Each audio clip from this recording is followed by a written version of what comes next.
आपलं स्वागत आहे. इनऑर्गॅनिक केमिस्ट्रीचे 3 टॉपिक आपण आज आणि उद्यामध्ये रिवाइज करणार आहेत.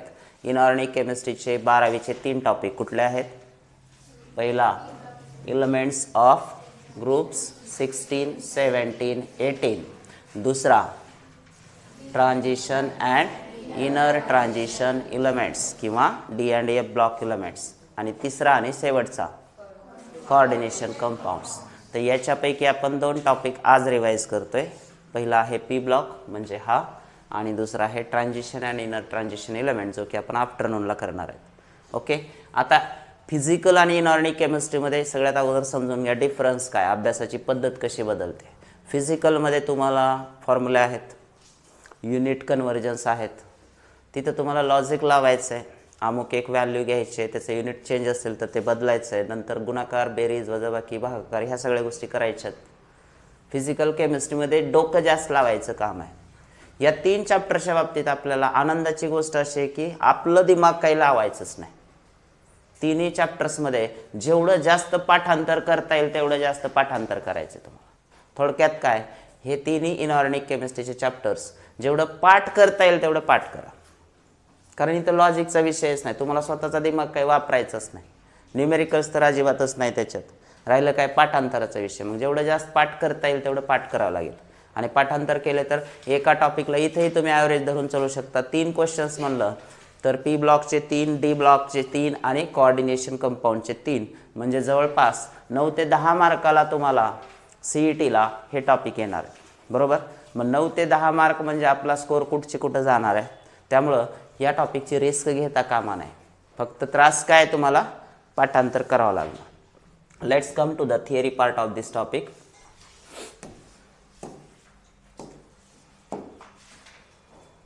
अकरावीला आपल्याला पी ब्लॉक एलिमेंट्स टॉपिक होताच. तिथं कुठले कुठले ग्रुप होते? Group 13, 14 and 15. Boron family, carbon family आणि नायट्रोजन फॅमिली. त्यामध्ये काय पाहिलं होतं आपण की त्यांचे पिरियडिक ट्रेंड्स. आता ते ग्रुप वाईज स्टडी केले जातात, तर ग्रुपमध्ये ट्रेंड्स कसे बदलतात ते बघितलं होतं. त्याच्यानंतर त्यांचे ॲटॉमिक आणि फिजिकल प्रॉपर्टीज आणि केमिकल प्रॉपर्टीज. त्याचबरोबर प्रत्येक फॅमिलीचे काही इम्पॉर्टंट कंपाऊंड्स, जसं की बोरॉनच्या बाबतीत डायबोरेन असेल, हो की नाही, बोरिक ॲसिड असेल. कार्बन फॅमिलीमध्ये कार्बनचे काही कंपाऊंड्स बघितले आपण महत्त्वाचे, येस ऑर नो. त्याच्यानंतर नायट्रोजन फॅमिलीमध्ये नायट्रोजनचे पण काही इम्पॉर्टंट कंपाऊंड्स आपण बघितले. फॉस्फरसचे काही इम्पॉर्टंट कंपाऊंड्स तिथं आपण बघितले. पहिले 2 एलिमेंट जे आहेत त्याचे खास करून कंपाऊंड्स दिलेले आहेत. आता योगायोगाने पी ब्लॉक 11वीचा आपल्या सिलेबसमध्ये CETच्या नाही आहे, परंतु ज्यांना JEEची परीक्षा द्यायची आहे, नीटची परीक्षा द्यायची आहे, त्या लोकांना त्या पण फॅमिलीज ज्या आहेत बोरॉन, कार्बन, नायट्रोजन हे करणं कंपल्सरी आहे. तुम्हाला करावं लागेल, त्याला पर्याय नाही.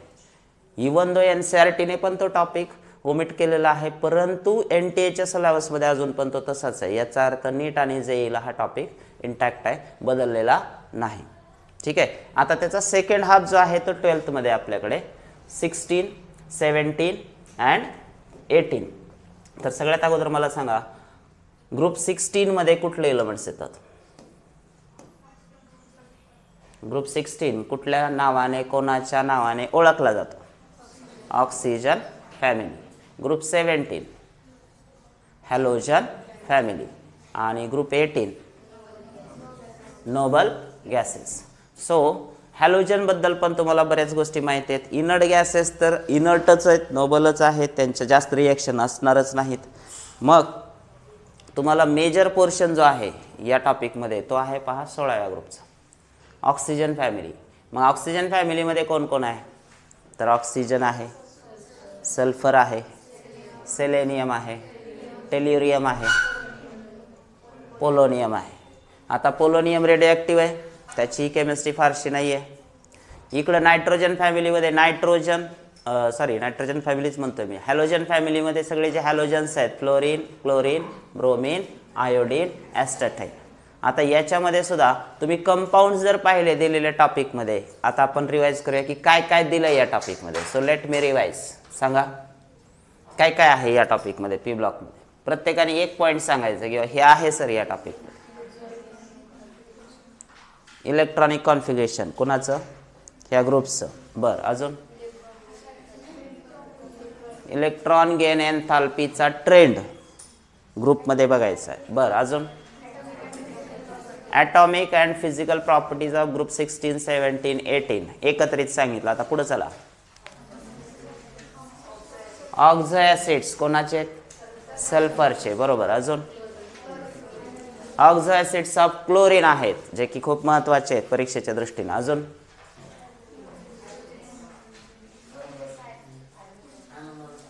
ॲनोमॅलस बिहेवियर आहे. त्या ग्रुपमध्ये जे टॉपचे मेंबर्स आहेत ते फॅमिली मेंबर्स त्यांच्या इतर फॅमिली मेंबर्सपेक्षा वेगळं बिहेवियर दाखवतात. जसं की ऑक्सिजन फॅमिलीमध्ये ऑक्सिजन वेगळं बिहेवियर दाखवतो, मग ऑक्सिजनचा ॲनोमॅलस बिहेवियर, ज्याच्यावरती बोर्डमध्ये पण हमखास क्वेश्चन आहे. किंवा हॅलोजन फॅमिलीमध्ये टॉप मेंबर कोण आहे? फ्लोरीन. फ्लोरीनचं बिहेवियर ॲनोमॅलस बिहेवियर. अजून इंटर हॅलोजन कंपाऊंड्स आहे, जे की खूप महत्त्वाचा पॉईंट आहे या टॉपिकचा. Inter halogen compounds. अजून काय आहे? ॲलोट्रॉप्स. ओके. अजून बस झालं, एवढंच आहे पी ब्लॉक. कुणाच्या? 16, 17, 18च्या केमिकल प्रॉपर्टीज, म्हणजे ते कुठल्या केमिकल रिएक्शन कुठल्या कंपाऊंड सोबत रिएक्ट होतात वगैरे वगैरे. अजून युजेस आहेत. कुणाचे युजेस आहेत? इनर्ट गॅसेसचे युजेस दिलेले आहेत. बरं, अजून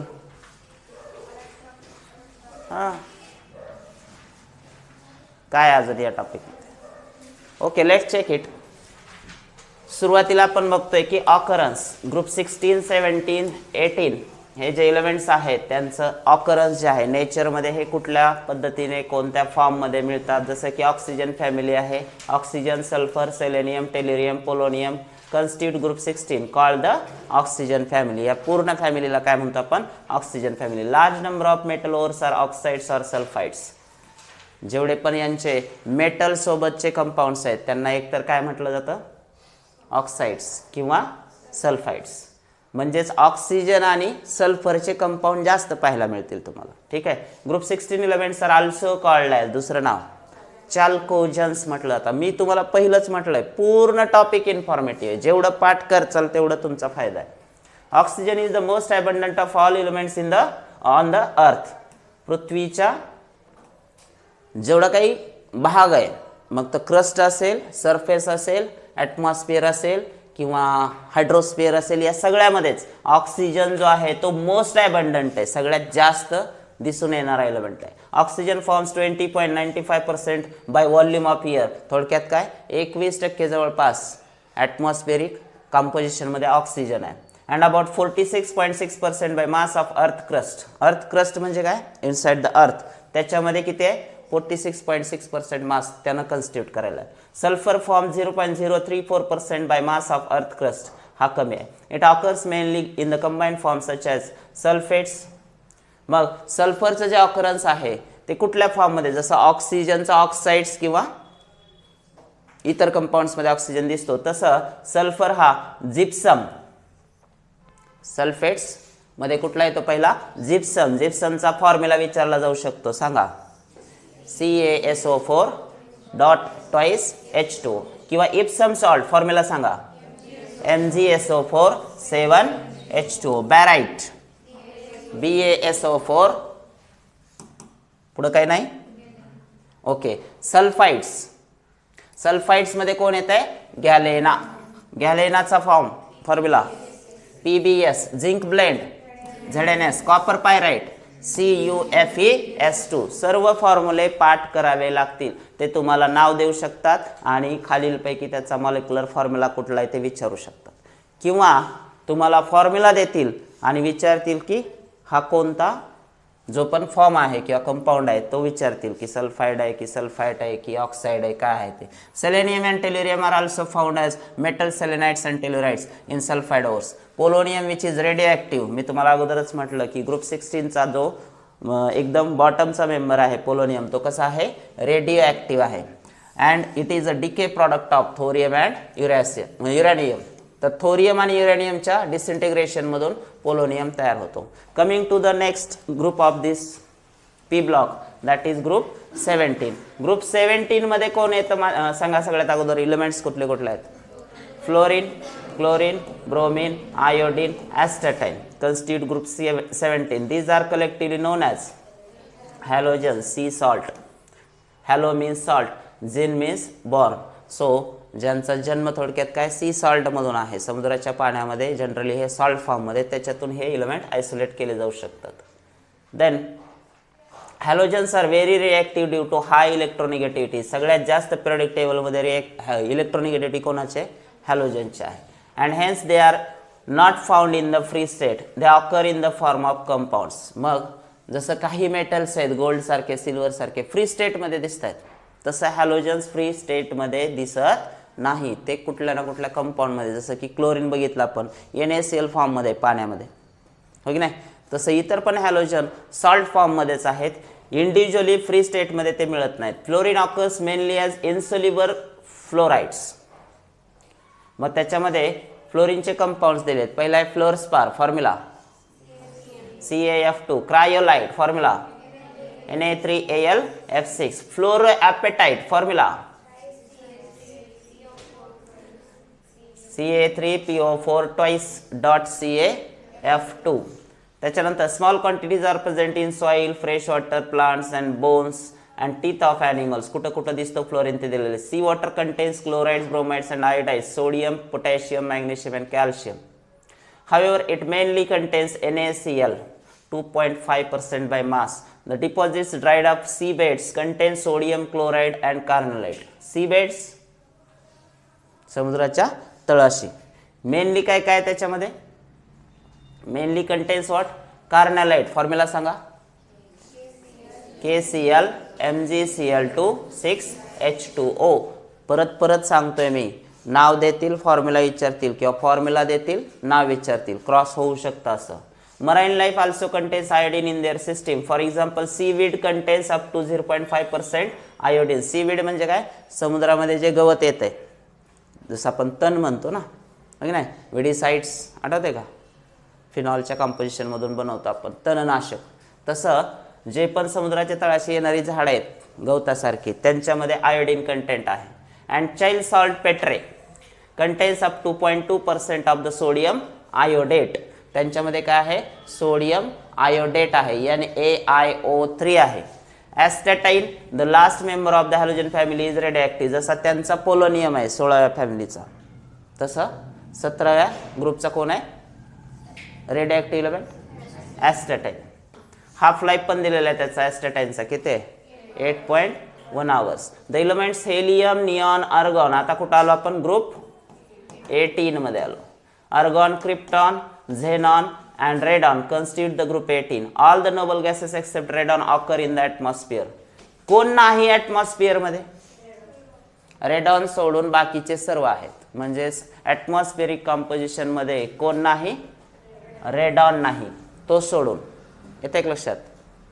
Their abundance in dry air is nearly equal to 1% by volume with argon as the major constituent. मग आता बाकीचे जे राहिलेत रेडॉन सोडून बाकीचे कोण आहेत? Helium, neon, argon, krypton, xenon. Radon तर सोडून द्या, तो नाही. या सगळ्यांमध्ये सगळ्यात जास्त कोण आहे हवेमध्ये? म्हणजे तुम्ही नीट वाचत नाही. मग आर्गॉन आहे. सगळ्यात जास्त कोण आहे? आर्गॉन आहे. आर्गॉनचं पर्सेंटेज जे आहे तसं तर हे सगळे 1% मध्येच आहे. कारण का? 21% ऑक्सिजन आहे. नायट्रोजन किती आहे? नायट्रोजनचं पर्सेंटेज एअर मधलं, अरे बापो, किती आहे सांगा की? नायट्रोजनचं 71, 72 किती आहे? किती झालं टोटल? मग ऑक्सिजन 21 आणि नायट्रोजन 72%. किती व्हायले? येते का बेरीज? मग नायट्रोजन 72च आहे का? 78 आहे? म्हणजे अजून तुम्हाला कन्फर्म नाही नायट्रोजन 71 आहे, 72 आहे का 78% माहित नाही. कॉम्पोजिशन ऑफ एअर 7 स्टँडर्डला आहे मित्रांनो. किती पर्सेंट आहे? 78. आणि ऑक्सिजन किती आहे? 20.95 म्हणजे अप्रॉक्स 21%. तर 78 अधिक 21 करा, किती येत आहे? 99. मग उरला किती आता? 1%. ह्या 1% मध्ये हे बाकीचं सगळं चालू आहे विषय आपला. तर ह्या 1% मध्ये वॉटर वेपर पण आहे, अदर काही कन्स्टिट्युएंट पण आहेत आणि त्याच्यासोबत इनर्ट गॅसेस पण आहेत. त्या इनर्ट गॅसेसमध्ये मग 1% मध्ये ह्या सगळ्यामध्ये इनर्ट गॅसेसमध्ये सुद्धा कुठला कोण जास्त आहे? आर्गॉन जास्त आहे, लक्षात ठेवायचं. The main commercial source of, तुम्हाला माहिती आहे CO2चं पर्सेंटेज किती आहे एअरमध्ये? 0.03%. Normal percentage of CO2 in the atmosphere is 0.03%. Okay नाही? मग बाकी सगळे हे पण तसेच असतील ना, 0. समथिंगच असणार बाकीचे, कारण सगळेजण 1% मध्ये आहेत.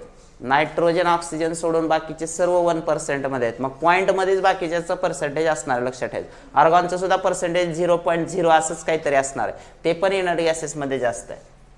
The main commercial source of helium is a natural gas. Helium कुठून ऑब्टेन केला जाऊ शकतो? नॅचरल गॅसपासून. Helium and neon are found in minerals of radio origin, जसं की पिच ब्लेंड आहे, मोनाझाईट आहे, क्लेवाइट आहे. रेडिओ मिनरल्स पासून ते मिळवले जाऊ शकतात. Xenon and radon are the rarest element of the group. Radon is a decay product of radium. Radium element आहे ना, त्याचाच डीके प्रॉडक्ट कोण आहे? रेडॉन आहे. Then coming to the next, electronic configuration. आता हे खूप महत्त्वाचं आहे. मी जनरल इलेक्ट्रॉनिक कॉन्फिगरेशन विचारतोय तुम्हाला. ग्रुप 16 म्हटलं तर जनरल इलेक्ट्रॉनिक कॉन्फिगरेशन किती आहे? NS2 NP4. So valence electron किती आहेत मग ग्रुप 16 मध्ये? 6. ओके नाही? ग्रुप 17 ला काय असेल? NS2 असं करायला, NS2 NP5. किती व्हॅलन्स इलेक्ट्रॉन? 7. आणि याच्यासाठी NS2 NP6 पी जी सबसेल आहे ती पूर्ण झाली. किती आहे तिथे व्हॅलन्स? 8.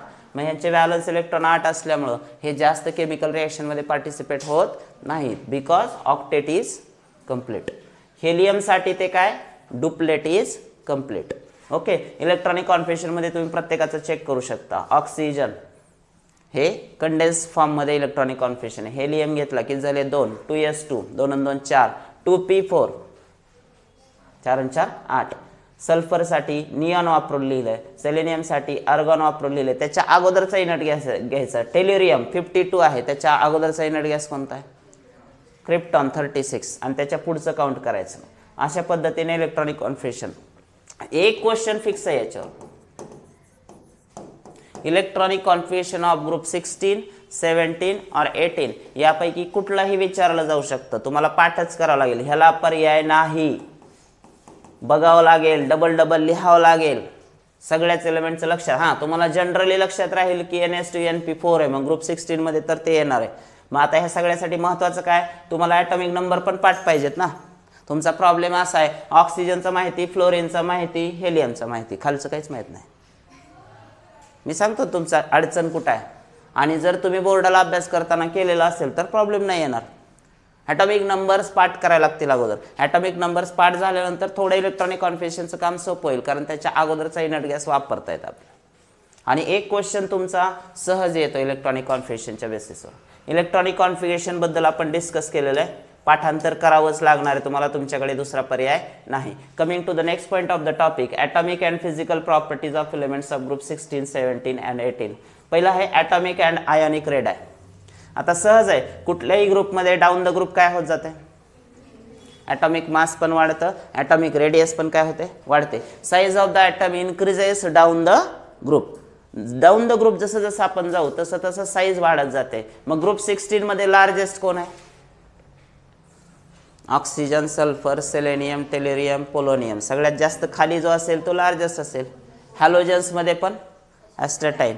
इकडं neon, helium, neon, argon, krypton, xenon, radon. So atomic and ionic radii तुम्ही चेक करू शकता.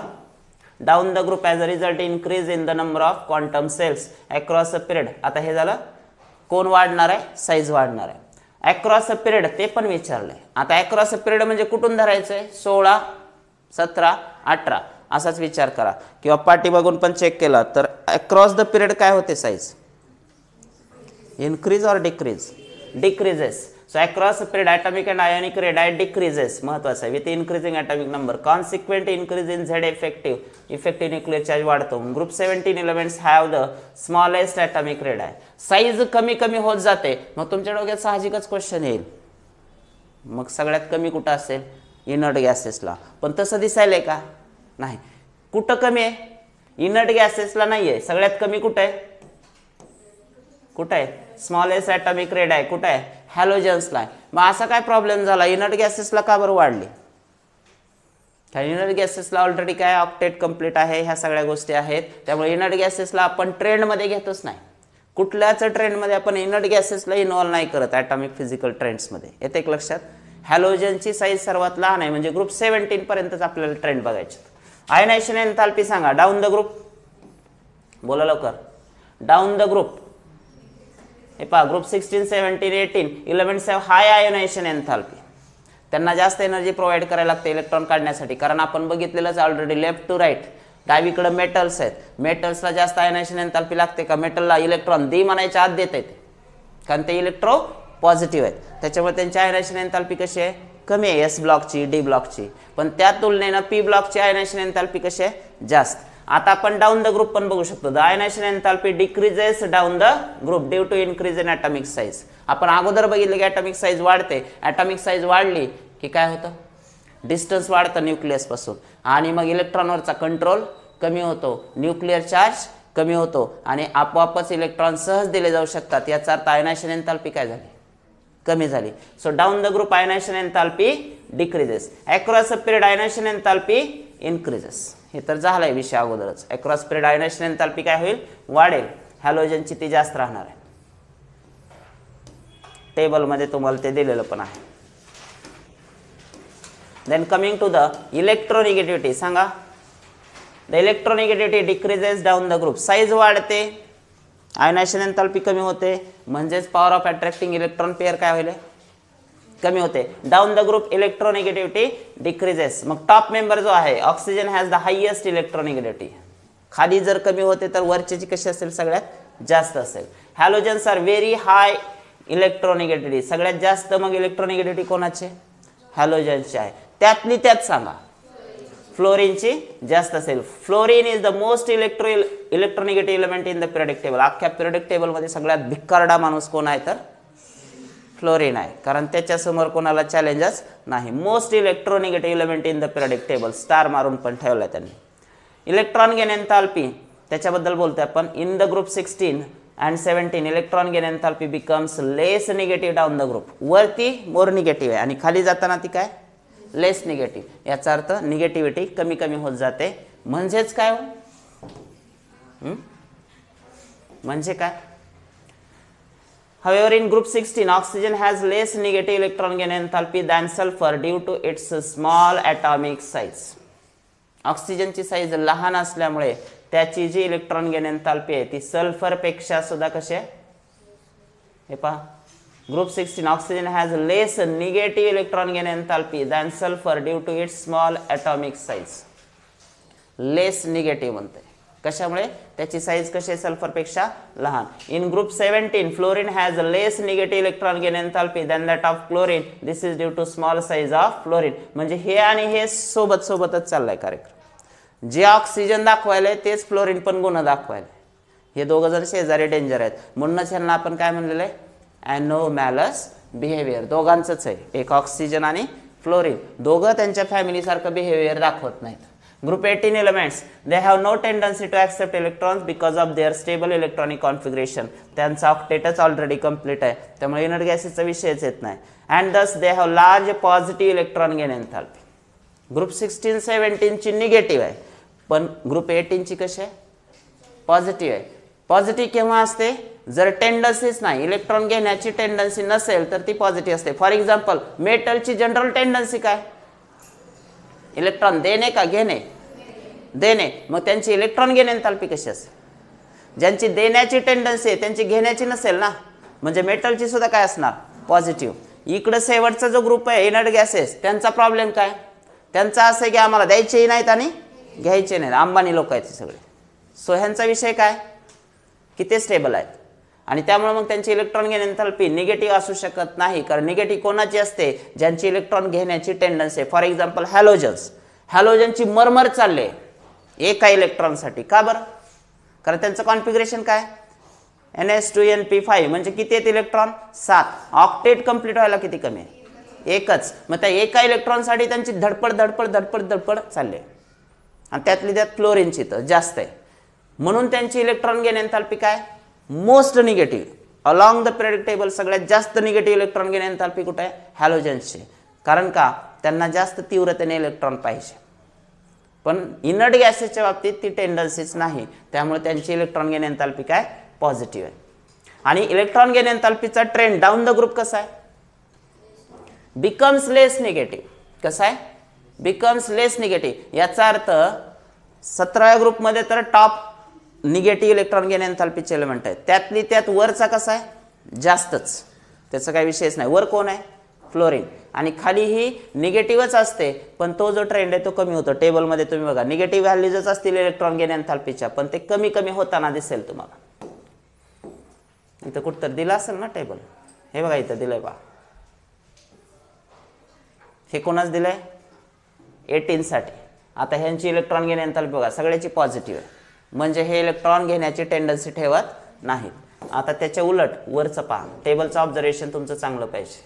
आता इथं जर तुम्ही पाहिलं, कुठे गेलं इलेक्ट्रॉन गेन एंथॅल्पी, सगळ्याची निगेटिव्ह आहे. -333, -349, -325, -296. सो डाऊन द ग्रुप जर चेक करायला गेलात तर जनरल ट्रेंड बघा. आता एक्सेप्शन सोडा, एक्सेप्शन आहे ते मी सांगतो नंतर. डाऊन द ग्रुप तुम्ही बघा काय होईल ओव्हरऑल, 349, 325, 296. निगेटिव्ह व्हॅल्यू खाली खाली जाताना काय होईल, कमी व्हायले. मग आता सगळ्यात जास्त कोणाची पाहिजे होती, फ्लोरीनची पाहिजे होती, पण फ्लोरीननं गोंधळ घातलाय बघा. किती आहे, क्लोरीनची -349 आहे, पण फ्लोरीनची त्याच्यापेक्षा जास्त पाहिजे होती ना, आहे का, नाही. ह्याला स्टार बनवून ठेवा. आणि त्याचं कारण वरती सांगितलंय काय, the electron gain enthalpy is less negative than chlorine. आणि पहिलं रिझन त्यांनी दिलेलं आहे, because of its small size. फ्लोरीनची साईज कशी आहे, स्मॉल. आता तुम्ही म्हणसाल सर तुम्ही म्हणता इलेक्ट्रोनिगेटिव्हिटी तर त्याची जास्त आहे, मग इलेक्ट्रॉन गेन एंथॅल्पीला काय तो मरतोय का, इलेक्ट्रॉन तर त्यांनी तेवढ्या तीव्रतेनेच घ्यायला पाहिजे. त्याचा प्रॉब्लेम असा आहे, त्याच्याकडे रूमच नाही, जागाच नाही तेवढी द्यायला. छोटंच घर आहे, इच्छा तर लय जास्त आहे पाहुणे यावेत म्हणून, पण बसायला जागा नाही. काय होईल, ऍडजस्ट होणार आहे का.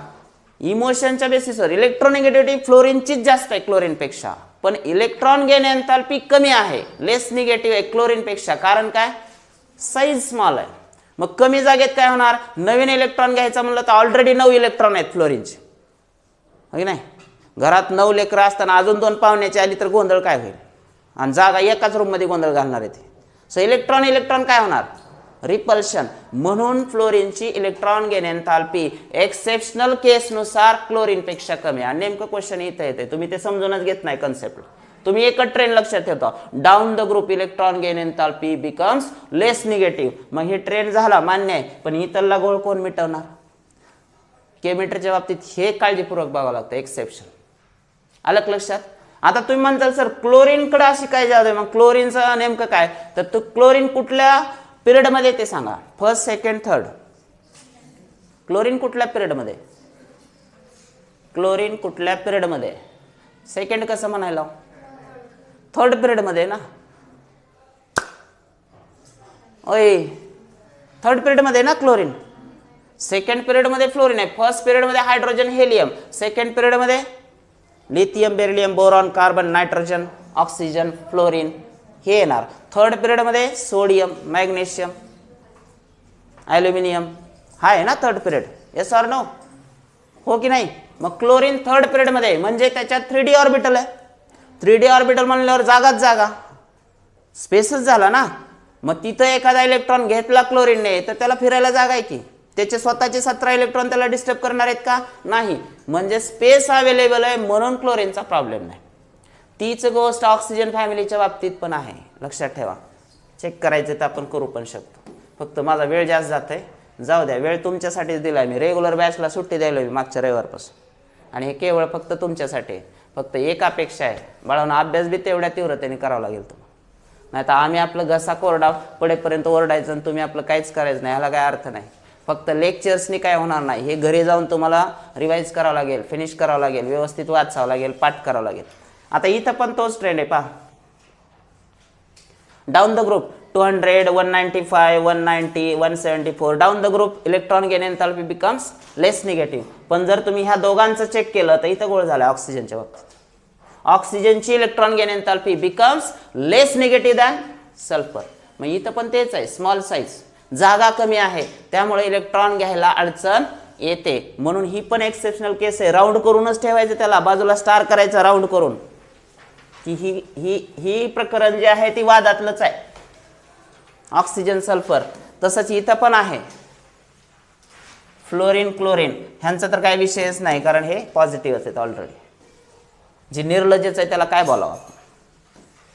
चलो, ज्याचं काहीतरी होऊ शकते त्याच्याबद्दल विचार केलेला विषय वेगळा आहे. हे इथं दिले बघा, oxygen has a less negative electron gain एन्थॅल्पी than sulphur. आता झालं का नाही, आला का नाही क्वेश्चन, आला का नाही, वाय म्हणतंय. मग हा क्वेश्चन सीईटीला येणार नाही का? 100% येणार. तुम्ही लिहू शकताय का? नाही लिहू शकत. ढगात गोळी, सगळ्याच गोळ्या लागतील 50ची 50 कोण सांगितले? काय जणाला वाटतंय मी निगेटिव्ह सिस्टीम नाही, पण हा लिहिणार तर आहेच, तू क्लिक करून येणारच आहे 50 ऑफ 50, पण मार्क येताना 5च येणार आहेत ना तुला. त्या सगळ्याच गोळ्या ढगात लागतात असं थोडंच आहे. जेवढी ॲक्युरेट इन्फॉर्मेशन असेल तेवढा तुम्हाला फायदा आहे. तुम्ही जर मी सांगतो ह्या 30 दिवसामध्ये प्रेशर बिअर करू शकलात अभ्यासाचा आणि तुम्ही 99.99 किंवा 100% आणलं, एका बी सब्जेक्टला जर आणलं, फॉर एक्झाम्पल केमिस्ट्रीचं मी सांगतोय तसं जर केलं आणि तुम्हाला जर 100% येत असेल तर भविष्यात तुम्हाला मेडिकल सायन्सचा सिलेबस टफ नाही, इंजिनिअरिंगचा सिलेबस टफ नाही, फार्मसीचा सिलेबस टफ नाही, ॲग्रीचा सिलेबस टफ नाही. जर तुम्ही आता मेहनत घेतली तर, कारण तुम्हाला सवय लागलेली असेल एवढा मोठा अभ्यास करायचं कमी वेळेत. पण जर तुम्ही आता स्वतःला सवय नाही लावली आणि उद्या जर तुम्ही चुकून इंजिनिअरिंगला गेलात बी, जाचालच ना. सो अभ्यास गरजेचा आहे तुम्हाला, इथंच नाही पुढं पण करावंच लागणार आहे. तुम्हाला काय वाटतंय इथून सुटून तिथं गेलात म्हणजे आता संपलं, नुसते ऐश करायची का? नाही, बिलकुल नाही. तिथं तुम्ही ठीक आहे प्रोफेशनल कॉलेजला गेला, तुमचा एक टप्पा पूर्ण झाला 12वीचा, तुम्ही कॉलेजला जॉईन झालात, पण तिथं पण अभ्यासच करावा लागणार आहे.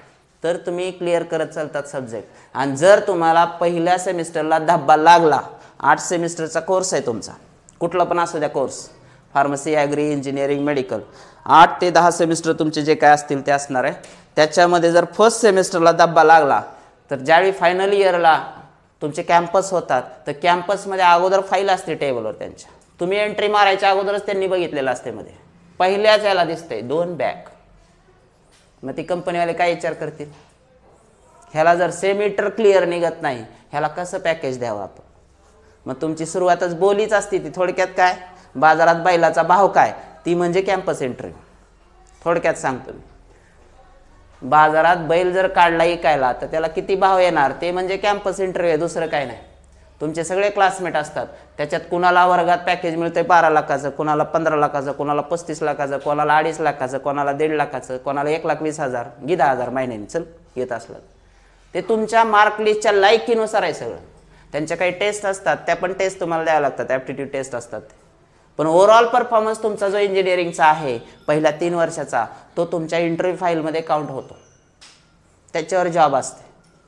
म्हणून सांगतो की पुढं पण तुम्हाला हे करावं लागेल. मग आत्ताच ब्रेकडाऊन करा ना ह्या प्रोसेसला. खूप वाटतंय तुम्हाला 97 चॅप्टर आहेत, 100 चॅप्टर आहेत, 30 दिवसात विषयच नाही. परीक्षा जवळ आल्यावर जे अभ्यास करण्यात मजा आहे ती वर्षभर तर तुम्ही केलं नाही, मग आता तर करा. आता तुमचा कॉन्फिडन्स वाढेल ना. ही गोष्ट तुम्हाला पुढे पण उपयोगी पडणार. तुम्ही स्वतः फोन करून सांगणार, सर मार्च महिना आठवते बरं का, आता सेमिस्टर आलं की तेवढा तुम्ही पहिले 3 महिने एन्जॉय करणार का, आम्हाला काही घेणं देणं नाही. पण सेमिस्टर लॉन्च झालं तुमचं, टाइम टेबल आलं की तिथं खास करून PL असतात, परत 20-22 दिवसाची PL असते तुम्हाला. आता वेळ नाही माझ्याकडे. हे कंसात जर तुम्ही इंजिनिअरिंगला गेला तरचा विषय, ग्रुप 18-11 झाला विषय. आता हे जास्त लांब होत नाही. ह्याला हे वाचा बरं का, प्रत्येक पॉइंटर वाचायचं तुम्हाला. प्रत्येक पॉइंटरमध्ये काहीतरी दिलेलं आहे. Physical properties of group 16, 17, 18. Physical प्रॉपर्टीजमध्ये काय काय, कोण कुठल्या फॉर्ममध्ये, कोण कुठल्या स्टेटमध्ये. ऑक्सिजन आणि sulphur are non metal, selenium and tellurium are metalloids. कोण कोण मेटॅलॉइड्स आहेत ते पहा. While polonium is a metal. So down the group metallic character increases. वरचे 2 नॉन मेटल, मिडलचे 2 मेटलाइट्स, बॉटमचा metal. Melting and boiling points increases with increase in atomic number. So down the group melting and boiling points increases कारण size वाढायली. All the elements of group 16 exhibit allotropy. सगळ्यांमध्येच allotropes आहेत group 16 मध्ये. Group 17 fluorine chlorine gases आहेत. Bromine liquid आहे, iodine solid आहे. F2 is yellow, Cl2 is greenish yellow, Br2 is red and iodine is violet. Colour पण सांगा. F2 yellow, chlorine greenish yellow, iodine violet, bromine liquid असते आणि red असते. Fluorine and chlorine react with water. हे दोघं जण water सोबत react होऊ शकतात. Bromine and iodine are only sparingly soluble in water. Sparingly soluble म्हणजे कमी प्रमाणात सोल्युबल आहे. Soluble in water and are soluble in various organic solvents such as chloroform, carbon disulfide, carbon tetrachloride, hydrocarbons which give colored solutions. Bond dissociation enthalpyचा trend ह्याच्यावर question येऊन गेलाय. सांगा. Cl Cl greater than Br Br greater than F F greater than I I. So bond dissociation enthalpy सगळ्यात जास्त कोणाला लागायली? Cl2. आहे की नाही? कारण का? काय असेल कारण? Cl2 greater than Br Br greater than F F greater than I I. सगळ्यात जास्त क्लोरीनचे, त्याच्यानंतर फ्लोरीन आहे, त्याच्या ब्रोमीन आहे, त्याच्यानंतर फ्लोरीन आहे, सगळ्यात शेवटी आयोडीन आहे.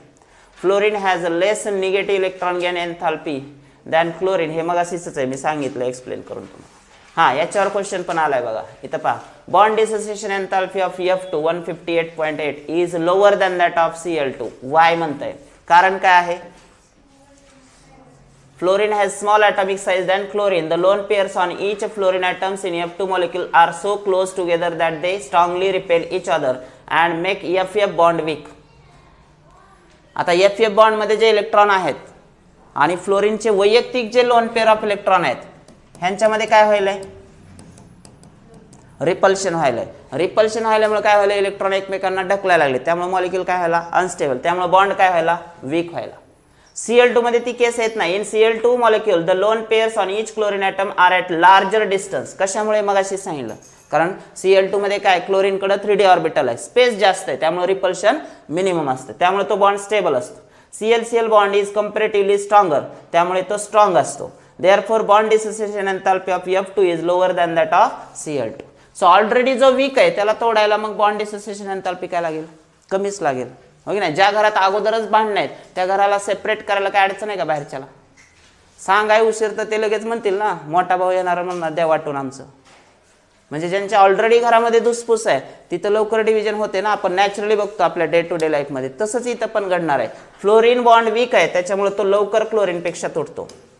ग्रुप 18 नोबल गॅसेस कसे आहेत? सगळे monoatomic, sparingly soluble in water. Noble gases have very low melting and boiling point. हे पण लक्षात ठेवा, त्यांचा मेल्टिंग आणि बॉइलिंग पॉईंट कसा आहे?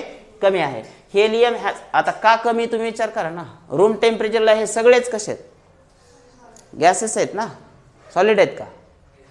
श्रावणी, रूम टेम्परेचरला हे सगळेच कसे आहेत? गॅसेस आहेत. त्यामुळे काय होणार आहे? ऑलरेडी त्यांचा मेल्टिंग पॉईंट बॉइलिंग पॉईंट कमी असणार आहे. Helium has the lowest boiling point. हे पण लक्षात ठेवा. किती आहे? 4.2 K केल्विन मध्ये ऑफ एनी नोन सबस्टन्सेस. तुम्हाला जे माहित असलेले सबस्टन्सेस आहेत त्या सगळ्यामध्ये हेलियमचा बॉइलिंग पॉईंट सर्वात कमी. क्वेश्चन येऊन गेलेला आहे. बॉइलिंग पॉईंट ऑफ हेलियम से related. Noble gases have very low melting and boiling points. Why? परत एकदा वाय आला म्हणजे वरती पॉईंट देते ते आणि परत क्वेश्चन तयार करायला. काय आहे कारण? Noble gases are monoatomic. The only type of interatomic interaction which is exists between them are van der Waals forces. जे की सगळ्यात कसे असतात? वीक असतात. इंटरमॉलिक्युलर फोर्सेस मध्ये सगळ्यात वीक कोणते? van der Waals forces. आणि ते असले तर मग मेल्टिंग पॉईंट बॉइलिंग पॉईंट जास्त असण्याचा प्रश्न येतच नाही. Therefore they can be liquefied at very low temperatures and have very low melting and boiling points. चलो. First member of the group usually differs in properties from the rest of the members of the group. Why? मी मगाशी सांगितलं तुम्हाला, ह्याचं कारण तेच द्यायचं. पहिलं small atomic size आणि त्याच्यानंतर इंटर इलेक्ट्रॉनिक रिपल्शन. सेकंड कारण तुम्ही देऊ शकता. त्यानंतर एनोमॅलस बिहेवियर ऑफ ऑक्सिजन, परत आलो आपण त्याच्या प्रॉपर्टीजकडे. का बरं ऑक्सिजन वेगळा वागतो? पहिला आहे त्याची ॲटॉमिसिटी, त्याची किती आहे वैयक्तिक ऑक्सिजनची 2, आणि इतर मेंबरची किती आहे? फॉस्फरस 4, सल्फर 8, म्हणजे फरक आहे ना ॲटॉमिसिटीमध्ये. दुसरं आहे मॅग्नेटिक प्रॉपर्टी, हा क्वेश्चन येऊन गेलेला बोर्डाला. हां, फ्लोरीन, ऑक्सिजन हे पण आलेलं आहे गेल्या वर्षी. सो फिक्स क्वेश्चन्स आहेत पी ब्लॉकचे.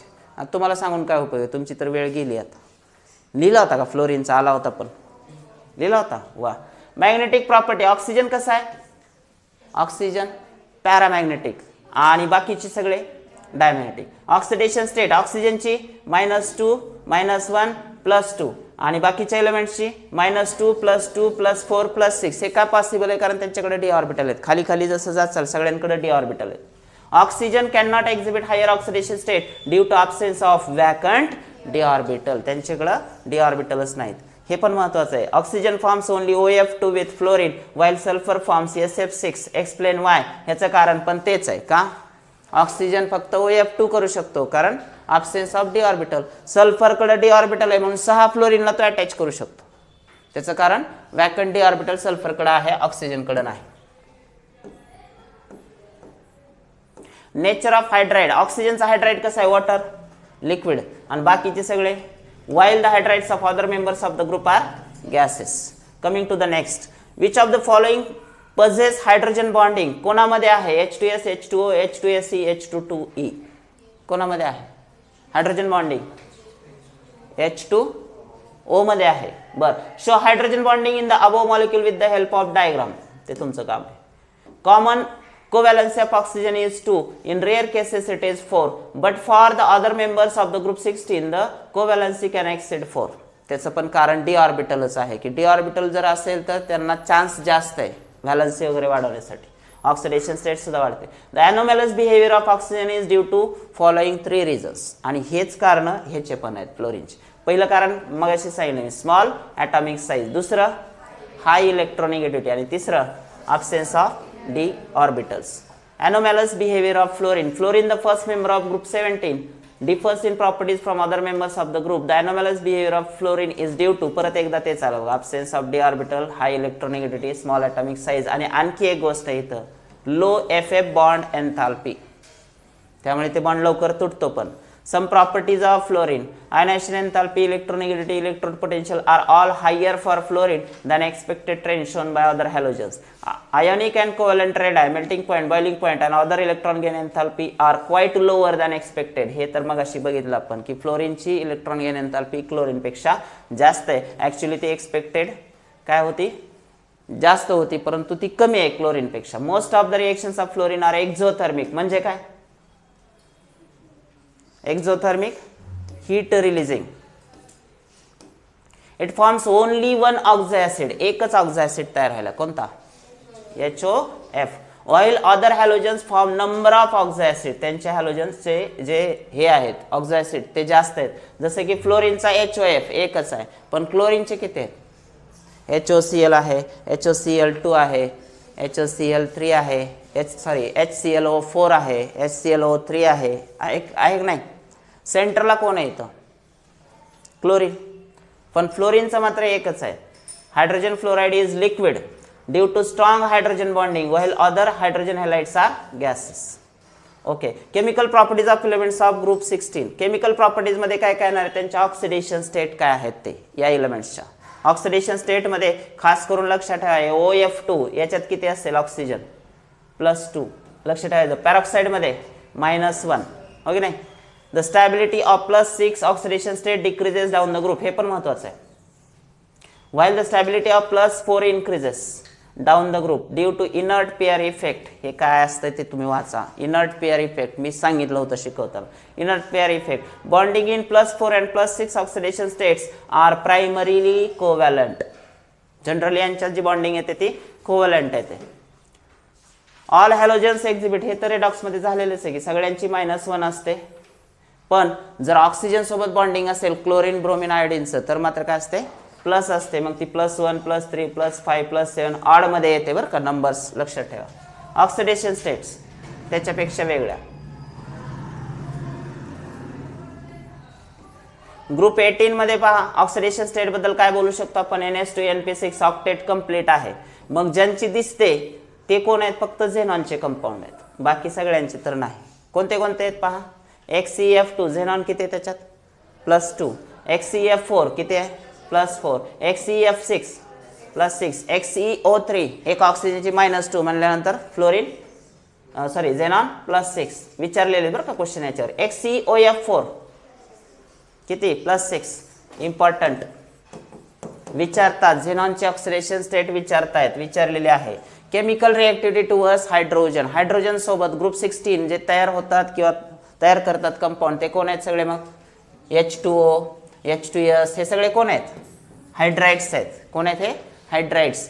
विशेष म्हणजे ते कलरलेस आहेत आणि बॅड स्मेलिंग आहेत. Poisonous gases at ambient condition. H2O सोडला तर बाकीचे सगळे गॅसेस पण आहेत आणि ते बॅड स्मेलिंग पण आहेत. हायड्राइड्स सगळे. All hydrides have angular structures which involve sp3 hybridisation. हे पण महत्त्वाचं आहे. सगळ्या हायड्राइडचं हायब्रिडायशन sp3 आहे. Hydrides of group 16 are weakly acidic. हे पण महत्त्वाचं आहे. सगळे हायड्राइड जे आहेत ग्रुप 16 चे ते वीकली ॲसिडिक आहे. The acidic character of hydrides increases while thermal stability decreases. Acidic character down the group increase होत जाईल आणि थर्मल स्टॅबिलिटी मात्र काय होत जाईल, कमी होत जाईल. This is due to decrease in the bond dissociation enthalpy of He. All hydrides except water possess reducing property. Reducing property म्हणजे दुसऱ्यांना रेड्यूस करणं. सगळ्यांची रेड्युसिंग प्रॉपर्टी आणि ती इन्क्रीज होत जाते. कुठून कुठं, वॉटर सोडून आहे बरं का.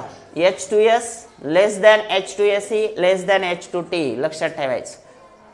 सगळ्यात कमी कोणाची मग H2S, त्याच्यापेक्षा जास्त H2SE आणि सगळ्यात जास्त H2TE. Group 17 element. The elements of group 17 reacts with the hydrogen to give reaction या पद्धतीने असते. Hydrogen with halogen. What does it form? Hydrogen halides म्हणजे HCl, HBr, HI, HF halogen acid तयार होतील. त्यांची स्ट्रेंथ सांगा, acidic strength. HF less than HCl less than HBr less than HI. Very important question आहे, question विचारायले त्याच्यावर. It is due to decreasing bond dissociation enthalpy of HX. मग आता तुम्ही चेक करू शकता बॉन्ड डिसोसिएशन एन्थाल्पी मगाशी पण बोललो त्याच्याबद्दल आपण. HF is greater than HCl is greater than HBr is greater than HI. Decreasing bond dissociation enthalpy आणि त्याच्यानुसारच काय असणार आहे, त्याची स्ट्रेंथ असणार आहे. Thermal stability of hydrogen halide सांगा ऑर्डर.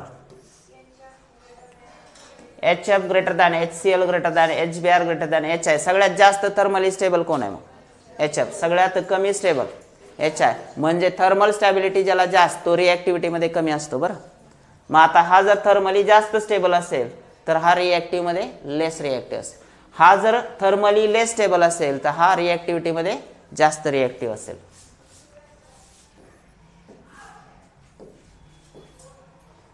ग्रुप 18 चा विषयच नाही. Noble gases are chemically inert towards hydrogen due to their stable electronic configuration. Reactivity towards oxygen. हे जे एलिमेंट्स आहेत ते ऑक्सिजन सोबत कसे रिएक्ट होतात. ग्रुप 16 चं काय आहे, ग्रुप 16 कुठल्या टाईपचे ऑक्साईड तयार करतात. पहिला आहे EO2 जसं की SO2 ओके नाही. दुसरा आहे EO3 SO3. So it self oxygen with oxygen तर रिएक्ट होणार नाही, त्याचा एकच कंपाऊंड आहे ओझोन. मग सल्फरचे दाखवले ते SO2 आणि SO2 SO3 किंवा SeO2 किंवा TeO2 TeO3 या पद्धतीने असतील सगळे. SO2 to TeO2. The reducing property of dioxide decreases from. आता रेड्युसिंग प्रॉपर्टी ह्या सगळ्यांची आहे. रेड्युसिंग म्हणजे काय, दुसऱ्यांना रेड्यूस करण्याची टेंडन्सी ती कमी होत जाते. कुठून, सल्फर टू टेल्युरियम पर्यंत. आणि जर हे वॉटर सोबत रिएक्ट झाले तर हे पण महत्त्वाचं आहे, ते कुठला ऍसिड तयार करतात. SO2 रिएक्ट झाला, कुठला ऍसिड झाला, सल्फ्युरस ऍसिड. किंवा सेलेनियम ऑक्साईड रिएक्ट झाला तर सेलेनियस ऍसिड. फॉर्म्युला विचारला त्याचा. Selenious ऍसिडचा formula H2SeO3. त्यानंतर EO3 टाईप ऑक्साईडमध्ये तीच प्रॉपर्टी, फक्त ऑक्सिजनचा नंबर वाढला 2 च्या ऐवजी 3. वॉटर सोबत रिएक्ट झाला तर कुठला ऍसिड तयार झाला, सेलेनिक ऍसिड. पहा वरचा कोणता होता, सेलेनियस ऍसिड H2SeO3. आता सेलेनिक ऍसिड, ऑक्सिजन इथं 3 आहेत इथं 4 आहेत. जसं सल्फ्युरस ऍसिड H2SO3, सल्फ्युरिक ऍसिड इक ऍसिड म्हणलं की 4 झाले ऑक्सिजन. तसं इथं पण आहे, इथं 3 आहेत इथं 4 आहेत. त्याच्यानंतर TeO3 TeO3 म्हणल्यानंतर काय आलं, H6TeO6 टेल्युरिक ऍसिड, हा फॉर्म्युला थोडासा वेगळा आहे, H6TeO6. Coming to the group 17. Group 17 मध्ये जे ऑक्साईड तयार व्हायलेत कोणते आहेत, OF2, O2F2 फ्लोरीनचे. Only the OF2 is thermally stable, तोच फक्त स्टेबल आहे, हा नाही. Both are strong fluorinating agent. O2F2 oxidises plutonium to PuF6, highlight करायला, plutonium to PuF6. And the reaction is used in removing plutonium as a PuF6 from the spent nuclear fuel. थोडक्यात काय, nuclear waste बाजूला काढण्याचं काम हा करायला लागलाय कोण, O2F2. PuF6 फॉर्म मध्ये प्लुटोनियमला बाजूला काढतोय. क्लोरीनचे ऑक्साइड्स कुठले कुठले आहेत, Cl2O, ClO2, Cl2O6, Cl2O7 are highly reactive oxidizing agents. Trend काय यांचा, they are acting as oxidizing agent and tend to explode सुद्धा होऊ शकतात. ClO2 is used as a bleaching agent for paper pulp and textiles and in water treatment. ClO2 चे uses 3 दिलेत, कुठला पण विचारू शकतात. पहिला bleaching agent for paper pulp, दुसरा टेक्सटाईल साठी पण, आणि तिसरा वॉटर ट्रीटमेंट मध्ये पण ClO2 वापरला जातो. Bromine oxides Br2O, BrO2, BrO3 are the least stable halogen oxides, middle row anomaly. They are very powerful oxidising agent. जसे हे आहेत तसंच हे पण ऑक्सिडायझिंग एजंट आहेत. त्याच्यानंतर आयोडीनचे ऑक्साइड कुठले कुठले आहेत पहा, I2O4, I2O5, I2O7. They are insoluble solids and decompose on heating. I2O5 is a very good oxidizing agent and used for the estimation of carbon monoxide. ह्याचा यूज लक्षात ठेवा. I2O5 चा मेन यूज ज्याच्यावर question आलेला आहे, I2O5 used in the estimation of CO, carbon monoxide. तुम्ही PUC म्हणून पाहिलं असेल बघा, जे 4 व्हीलर्स असतात त्यांना पोल्युशन अंडर कंट्रोलचं सर्टिफिकेट पाहिजे असतं. ज्या गाड्या जास्त धूर मारतात त्यांना फाईन लावतात. PUC सर्टिफिकेट नसेल तर फाईन लावतात पोलीस. सो तुमच्या ऑटोमोबाईल व्हेकल्सच्या एक्झॉस्टमधून, सायलेन्सरमधून जे पण काही फ्युम्स बाहेर पडत आहेत त्याच्यात कार्बन मोनॉक्साईडचं जर पर्सेंटेज जास्त असेल तर डेफिनेटली फाईन बसतो. आणि ते एस्टिमेट करण्यासाठी जो वापरला जातो केमिकल तो कुठला आहे, I2O5, iodine pentoxide. Estimation of carbon monoxide लक्षात ठेवा. The higher oxides of halogens are more stable than lower one. Higher oxide हे जास्त स्टेबल आहेत. Group 18 noble gas elements are chemical inert and do not directly react with oxygen. धन्यवाद बाबा, नाही तर तुझ्या अजून 4 रिएक्शन वाढल्या असत्या. इनर्ट गॅसेसचं ते काम ओके. आपल्याला सगळीकडे काय म्हणते, नो नो नो. म्हणजे ग्रुप 16 आणि 17चंच आपण बघायला जे काय येते जास्त प्रमाणात. इनर्ट गॅसेसला आलं की एका लाईनमध्ये विषय मिळतोय. म्हणजे आपण ह्याला धन्यवाद द्यायला पाहिजे सगळ्या इनर्ट गॅसेसला. आमचं काम वाचवलंच, नाही तर वाढला सिलेबस आमचा अजून. Reactivity towards halogen. Elements of group 16 reacts with halogens to give large number of halides. कोणते कोणते? EX6, EX4. E म्हणजे तो इलेमेंट बरं का, कोणता, हा sulphur, selenium, टेल्युरियम. EX2 hexahalides SF6 आला, SEF6 आला, TEF6 आला are formed direct combination. They are colorless gases. They have hybridization. काय आहे, sp3d2. कन्फर्म आहे का? SF6 चा हायब्रिडायझेशन 3 आणि 1 4 5 6. 6 म्हणजे काय, ऑक्टाहेड्रल. SF6 ची जॉमेट्री काय आहे, ऑक्टाहेड्रलच आहे का? हो नाही काहीतरी बोला, झालंय तुम्हाला आता हायब्रिडायझेशन, केमिकल बॉन्डिंग सगळं त्याच्यावरून तुम्हाला प्रेडिक्ट करता येईल. अँड पजेस ऑक्टाहेड्रल स्ट्रक्चर दिलेलं आहे की तिथंच. SF6 is exceptionally stable halide for steric reasons. तो स्टेबल आहे. Stability of halide decreases in the order. सगळ्यात जास्त स्टेबल कोण आहेत मग, हायलाइट करा. Fluorides greater than, chlorides greater than, bromides greater than iodides.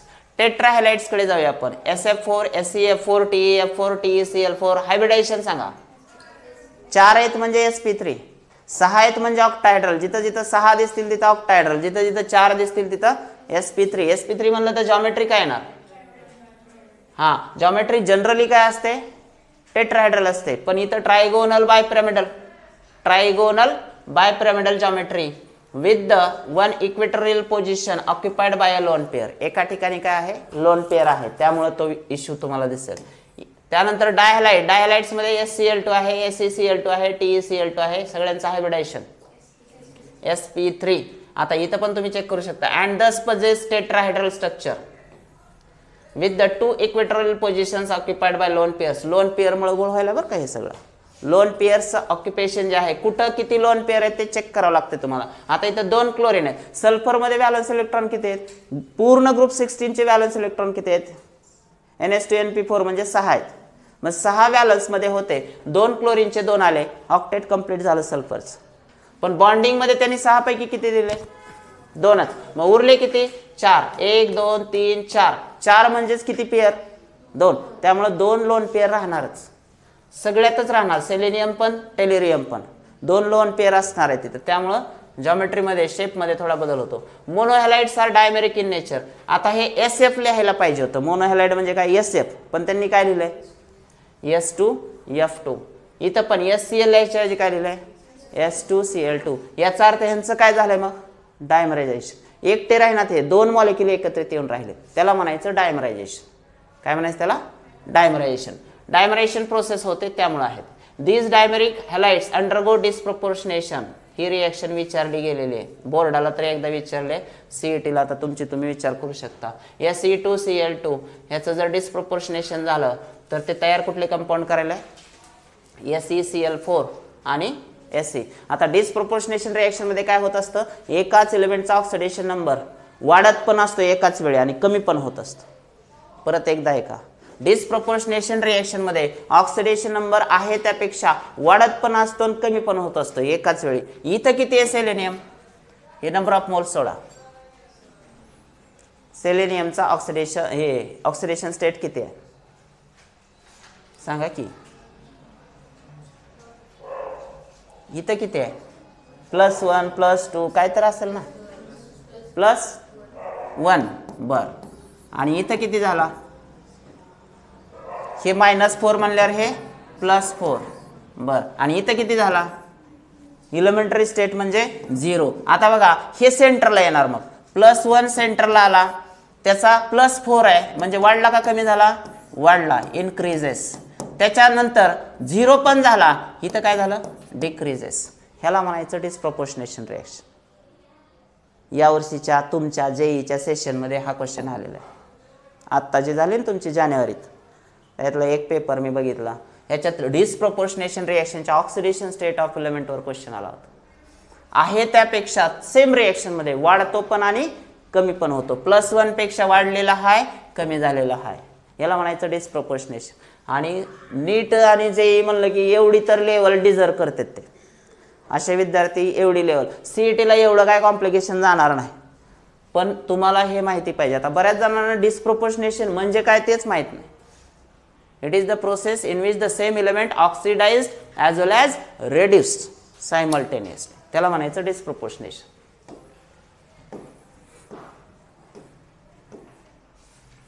Find and draw the structures of SeF4 SCl2. तुम्ही काढा. Group 17 elements. Halogens combine amongst themselves to form the number of compounds known as interhalogen compound. Halogen दुसऱ्या halogen सोबतच जर combine होत असेल तर त्याला काय म्हणायचं? इंटरहॅलोजन कंपाऊंड. जसं की XX- आहे, X-3 आहे, X-5 आहे, X-7 आहे. Where X is the halogen atom with larger size and X- is the halogen atom with smaller size. नीट लक्षात ठेवा, राहत नसेल तर हायलाइट करा. X जो आहे, आता याच्यातला सेंटर कोण असेल? X की X-? सेंटरला कोण असेल? X असेल. कोणते कोणते सांगा इंटरहॅलोजन कंपाऊंड? पहिला X-, X-, ठीक आहे. हा कसा असतो? Larger size. आणि हा कसा असतो? Smaller size. दुसरा कोणता आहे? X, X- किती? 3. सो हे सगळे बाजूचे कसे असतात? Smaller size. आणि सेंटरचा कसा असतो? लार्जर साइज असतो. त्याच्यानंतर तिसरा कोणता आहे? X-5. आणि चौथा कोणता आहे? X-7. तुम्ही इथं जे जॉमेट्रिक प्रेडिक्ट करू शकता यांची. X- असेल तर काय असेल? ते लिनियर असेल, उरलेले लोन पेअर असतील. त्याच्यानंतर X-3 मध्ये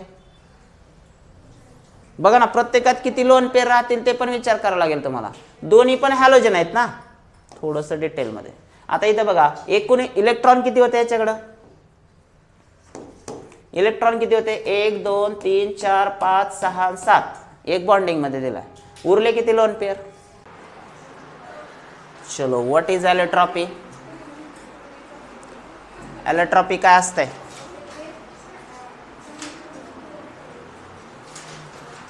same element but different crystal structure, त्याला ॲलोट्रॉपी म्हणतो आपण.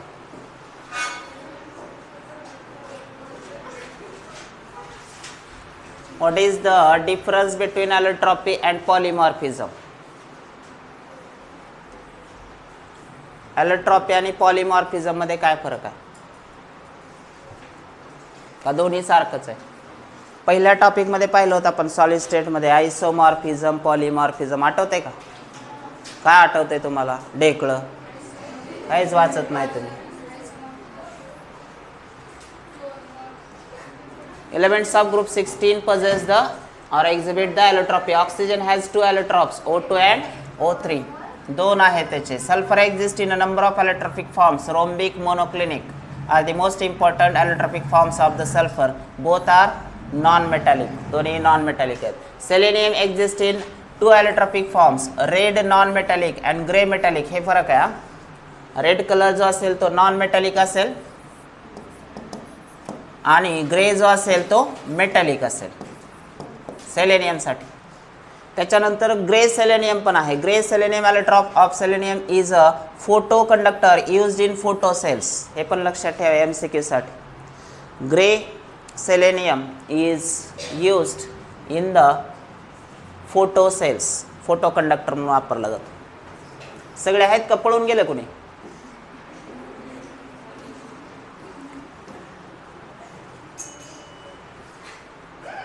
टेल्युरियम exist in 2 allotropic forms, crystalline आणि दुसरा आहे amorphous. Polonium reveals 2 allotropic forms, alpha, beta, both are metallic. Allotropes of sulfur. सल्फरच्या बाबतीत sulphur एक्झिबिट्स numerous allotropic forms. However, rhombic sulfur ज्याला alpha sulphur म्हणतो आपण अँड मोनोक्लिनिक सल्फर ज्याला आपण बीटा सल्फर म्हणतो, ह्याचे डिटेल दिले. सो सगळ्या allotropes मध्ये डिटेल मध्ये हे दोघंच आहेत सिलेबस मध्ये तुम्हाला. Most important allotropes of sulphur, alpha sulphur आणि बीटा सल्फर, रोम्बिक सल्फर आणि monoclinic sulphur. Which form of sulfur shows paramagnetic behavior? In vapor state, sulfur partly exists as S2 molecule which has 2 unpaired electrons in the antibonding pi star orbitals like O2. Hence, it exhibits paramagnetism. So, S2 जो आहे तो paramagnetic आहे. S8 नाही, पण S2 जो आहे तो paramagnetic आहे. Then coming towards the differences between rhombic sulfur and monoclinic sulfur. Rhombic sulfur colour कसा आहे? अल्फा सल्फरचा कलर पेल येलो. त्याच्यानंतर बीटा सल्फर मोनोक्लिनिक सल्फरचा ब्राईट येलो सॉलिड.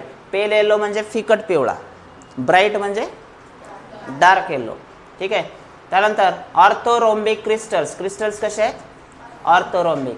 आणि इकडं निडल शेप मोनोक्लिनिक क्रिस्टल्स. ही नावातलेच क्रिस्टल पकडायचे, जास्त डोकं लावायचं नाही. त्याच्यानंतर मेल्टिंग पॉईंट याचा किती आहे? 385.8. याचा 393 केल्विन. कोणाचा जास्त आहे? मोनोक्लिनिकचा जास्त आहे. त्याच्यानंतर डेन्सिटी 2.069. याची डेन्सिटी 1.989. कोणाची डेन्सिटी जास्त आहे? रोम्बिक सल्फरची. Insoluble in water and soluble in CS2. वॉटरमध्ये इनसोल्युबल आहे, पण कार्बन डायसल्फाइडमध्ये कसा आहे? हा सोल्युबल आहे. उलट इथं काय आहे? Soluble in CS2. वॉटरचा विषयच दिलेला नाही, सोल्युबल आहे किंवा नाही ते. Stable below 369 kelvin and transforms to beta sulphur above this temperature. हे सगळ्यात महत्त्वाचं. टेम्परेचर ऑफ ट्रान्सफॉर्मेशन म्हणता येलेला 369च्या खाली तो स्टेबल आहे रोम्बिक सल्फर. याचं काय पहा? Stable above 369. कितीच्या वरती स्टेबल आहे? 369च्या वरती स्टेबल आहे. कोण? मोनोक्लिनिक. आणि हा 369च्या खाली स्टेबल आहे. Difference between the range of temperature and transforms into alpha sulphur below this temperature. आता तुम्ही चेक करा, म्हणजे हा याच्यामध्ये येऊ शकतो आणि हा याच्यामध्ये जाऊ शकतो. टेम्परेचर जर 369 वर राहिलं तर कुठल्या फॉर्ममध्ये राहील?